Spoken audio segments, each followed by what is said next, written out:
On October 31st, 1951, in Fairmont, West Virginia, United States, one of the greatest coaches in all of sports was born. This man played his collegiate career at Kent State defensive back from 1970 to 1972. Started his coaching career in 1973 to 1974 at Kent State as a GA, 1975-1976 as the linebacker coach, 1977. He went to Syracuse as the outside linebacker coach, 1978 to 1979. He went to West Virginia as the defensive back coach, 1980 to 1981. He went to Ohio State as the defensive back coach, 1982. He went to Navy as the defensive back coach, 1983 through 1987. He went to Michigan State as DC/defensive back coach from 1988 to 1989. He was with the Houston Oilers as the DB coach, 1990. He went to Toledo in 1991 through 1994. He got his break in the NFL as the defensive coordinator for the Cleveland Browns. In 1995 through 1999, he was at Michigan. 2000 to 2004, he was at LSU. 2005 to 2006, he returned back to the NFL for the Miami Dolphins. 2007 until now, he's been at Alabama. He has an overall professional record of 15-17 and a collegiate record of 292 wins, 71 losses, and 1 draw. In bowls, he's 19-12, and in tournaments, he's 9-5. That's the college football playoff tournament. For those of you who don't know what I mean by tournaments. 7 national championships, 2003 with LSU, 2009 with Alabama, 2011 with Alabama, 2012 with Alabama, 2015 with Alabama, 2017 with Alabama, and finally, in 2020 with no other than Alabama. 11 SEC championships, 2 with LSU in 01 and 03, and 9 with Alabama in 09, 12, 14, 16, 18, 20, 21, and 23. 1 MAC championship back in 1990 with Toledo. He's a 12-time SEC Western Division champion in 01 and 03 with LSU, and 10 times with Alabama in 08, 09, 12, 14, 16, 18, 20, 21, and 23. The 2-time Paul Bear Bryant Award winner in 03 and 2020. 2-time Walter Kemp Coach of the Year back in 08 and in 2018. A 1-time George Munger Award winner back in 2016. Bobby Dodd Coach of the Year in 2014. 2-time AP College Football Coach of the Year in 03 and in 08. 2-time Eddie Robinson Coach of the Year in 03 and in 08. Home Depot Coach of the Year in 2008. Sporting News Coach of the Year in 2008. Liberty Mutual Coach of the Year in 08. A Bobby Bowen Coach of the Year in 09, 11, and in 12. 5-time SEC Coach of the Year in 03, 08, 09, 16, and in 2020. By now, the secret should be out as to what exactly I'm speaking on. 72-year-old Nicholas Lou Saban Jr. The man is the greatest coach in collegiate football history.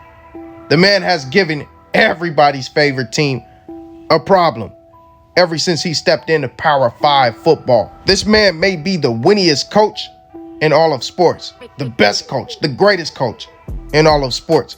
That's debatable.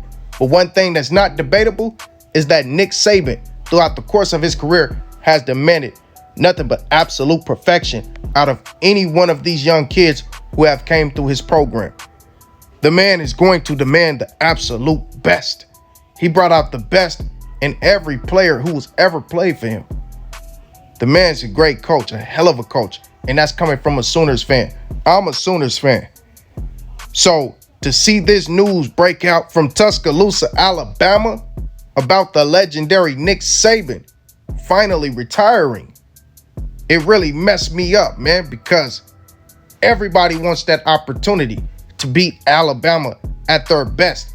And I feel like Alabama at their best is when Nick Saban is at the helm. This is bombshell news, and not just for the people who follow college football, even for the casuals. The regular everyday person who doesn't follow college football knows Nick Saban's name. The man's a household name. And in my personal opinion, the last leg left of the greatness over the last 20 or 30 years, man. You got Bob Stoops gone. Urban Meyer's gone. Nick Saban was the final pillar in college football left. We have just witnessed with the retirement of Nick Saban, a legendary era of football come to an end. And now out of those ashes, a new era of college football will rise. You got the Kirby Smarts of the world, Dabo Swinney, Brent Venables. These are the coaches who will take college football into the future. Now, I have heard people put out whispers about who will be the next head coach of Alabama.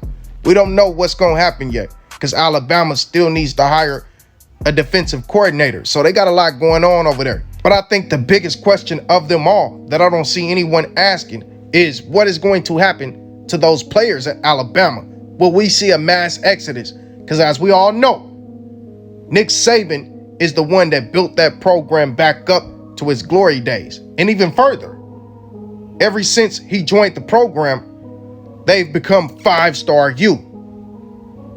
But with Nick Saban leaving, will you see a bunch of those players who came for the name and likeness of Nick Saban start to put their names in the transfer portal? Because if y'all don't know, the number one reason why players leave a collegiate program is because the coaching staff changes. We've seen a defensive coordinator change, and now the biggest bombshell for Alabama in a head coaching change. Nick Saban is one of the main reasons that a lot of these players who are five stars like to come to Alabama. What is going to happen going from here? Alabama is fixing to see a new shift in the structure of the program. They're going to have to go through that same shift you seen the Oklahoma Sooners go through back in 2021 when Lincoln Riley left the program. You seen a mass exodus. You seen future Heisman Trophy winner and Caleb Williams follow his coach to USC. Now that was a little different.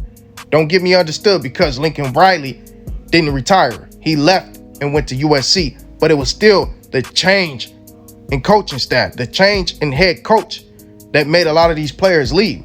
What is going to happen to Alabama? And most importantly, what will happen with their bread and butter, which is the recruiting trail? How many five stars will choose Alabama after knowing Nick Saban is no longer there? How many five stars will choose Alabama? Because as we all know, Alabama's strong suit has always been the defensive side of the ball. So how many defensive prospects will choose Alabama knowing, one, the defensive coordinator is no longer there, and two, the biggest piece on the chessboard of them all, Nick Saban, is no longer there? These are the questions that Alabama fans have to start asking themselves. There is one more thing that I caught that the University of Alabama and Nick Saban did to shore up that none of the talent at the University of Alabama could leave and go to a competitor within the SEC. They made sure that Nick Saban retired whenever the transfer portal, the initial transfer portal, was closed. Now, you do have it reopening in the next coming weeks, but here's the catch-22. Since they are in the SEC, they cannot go to another SEC school once jumping in the transfer portal now until September. So they have to go to a Big 12, a Big 10. They have to go to a different conference unless they want to wait until September when they wouldn't have much time to gel and mesh with the new team they just joined and not really have much time to compete for a starting role. And honestly, who wants to leave the SEC? Most of those kids in the SEC want to stay in the SEC because that's the highest level of competition at the Power 5 level. That's the highest level of competition in college football. If you do good in the SEC, you are guaranteed a high draft pick. So, I mean, it's just one of those things where They played it very, very smart. Gotta respect that move from Nick Saban. They playing chess, not checkers. But overall, as a Sooners fan, it is very disappointing that we will not get to face Alabama at their best in 24. Because like I said, Alabama is at their best when they have Nick Saban on that sideline. But it is what it is. Nick Saban deserves to go out the way that he came into Alabama, which is on top in the college football playoffs. That man is a legendary coach, and I want to say thank you to Nick Saban for the legacy that he left behind in college football. Now you are going to force this next crop of coaches, new head coaches that are coming up, to strive for a bar that's been raised even higher.